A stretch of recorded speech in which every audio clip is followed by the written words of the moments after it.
Foram dois os principais movimentos messiânicos vivenciados aqui no Brasil lá no início da proclamação da República. Sabe quando a gente estuda nas aulas de história, lá na escola?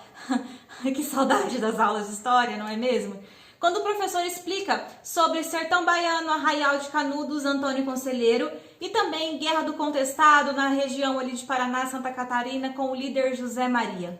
Para quem não se lembra, eram agrupamentos de pessoas que viviam no campo, sem total condição de vida, super miséria, super precariedade. Eles acabavam enxergando nas figuras desses líderes verdadeiros profetas, messias.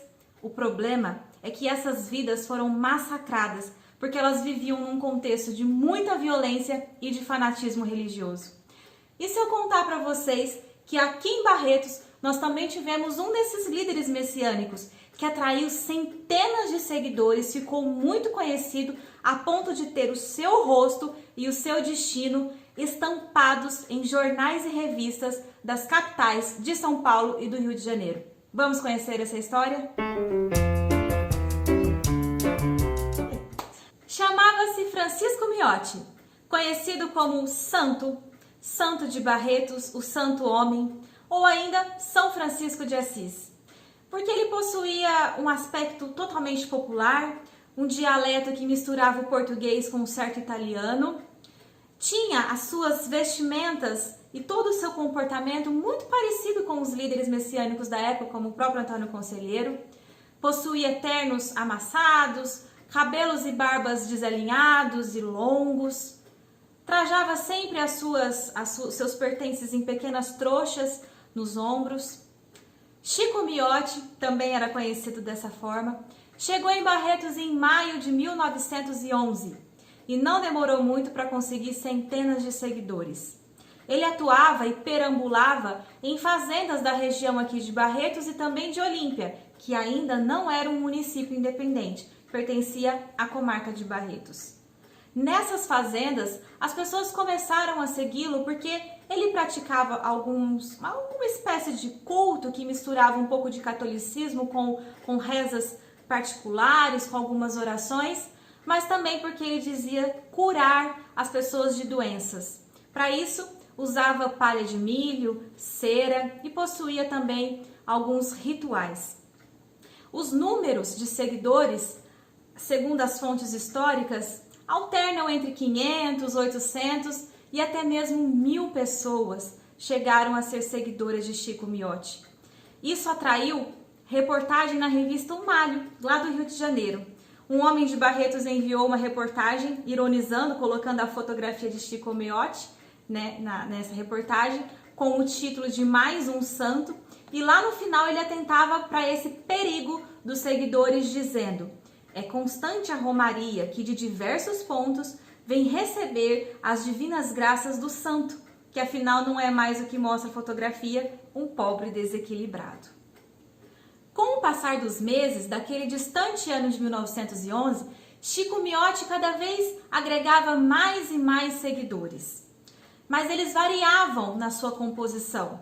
Inclusive muitos eram tidos como violentos, a ponto do jornal paulista A Lanterna, um jornal totalmente anticlerical, antifanatismo, que divulgava notas de todo o interior de São Paulo e também da capital, noticiou, através de uma denúncia de um homem que vivia em Olímpia, uma nota dizendo da violência desses seguidores do Chico Miotti. O jornal dizia: os seus crentes protestam morrer pelo santo e quando encontram algum herege que não crê em tais babuzeiras, não vacilam em puxar pela faca ou pistola em apoio de seu fanatismo, como já se deu por várias vezes. Mas, por outro lado, o memorialismo aqui da cidade também destaca que pessoas de diversos tipos, inclusive alguns poderosos, gostavam de Chico Miotti, viam nele uma certa devoção, uma certa popularidade, a ponto de em diversas casas existirem fotografias do Chico Miotti com o nome dele e até moldura, que eram colocadas em pequenos altares particulares para as rezas e também uma certa devoção ao dito homem santo. Não demorou muito para que Chico Miotti e os seus seguidores começassem a ser perseguidos. Afinal, toda a ação deles, principalmente por causa da violência, era traduzida em fanatismo religioso, assim como tinha acontecido lá na Bahia, lá no sertão do Antônio Conselheiro. Mesmo porque a cidade de Barretos, apesar de já ser um entreposto comercial da pecuária, ainda era uma cidade pouco atraente, com os melhoramentos iam acontecer somente após o ano de 1911.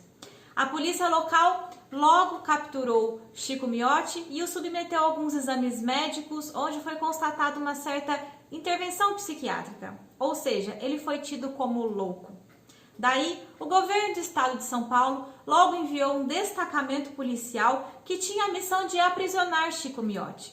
O problema foi que esse destacamento foi comandado pelo oficial João Antônio de Oliveira, o temível Tenente Galinha. Pois é. O fato é que depois que esse destacamento veio, realmente Chico Miotti nunca mais foi visto por aqui. O jornal Correio Paulistano, que era um jornal de grande circulação no estado de São Paulo, anunciava que o Tenente Galinha havia capturado o Chico Miotti e levado lá para o Hospital Psiquiátrico de Juqueri. Essa versão, inclusive, é confirmada pelo memorialismo local. Mas outros jornais de também grande circulação, como o Estado de São Paulo e também o Jornal do Brasil lá do Rio de Janeiro, noticiavam em pequenas notas que tinha acabado de acontecer em Barretos, lá em agosto de 1911, o assassinato de Chico Miotti. O fato é que ele nunca mais foi visto.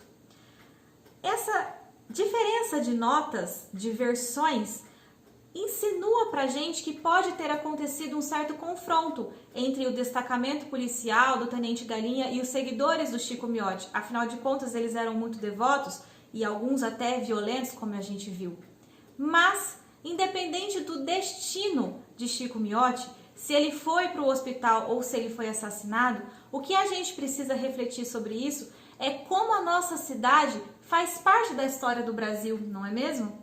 Como Barretos foi palco desses movimentos que nada mais eram do que reflexos daquela república recém-proclamada aqui no Brasil, que carregava uma bandeira de democracia, de liberalismo, mas que na realidade só fazia enraizar e aprofundar ainda mais as desigualdades sociais nesse país, principalmente aquelas vindas do campo. Eu espero que com esse vídeo eu possa ter trazido para vocês uma reflexão de como nós podemos usar a nossa cidade para atingir a história do nosso país, mostrando que essa história ela não é apenas macro, mas ela também é uma história micro. A história local precisa ser cada vez mais estudada e divulgada. Por isso, eu peço que você curta esse vídeo, compartilhe, se inscreva aqui neste espaço, me ajude a divulgar esse espaço, comente, a sua opinião é sempre muito bem-vinda por aqui. Até a próxima e muito obrigada!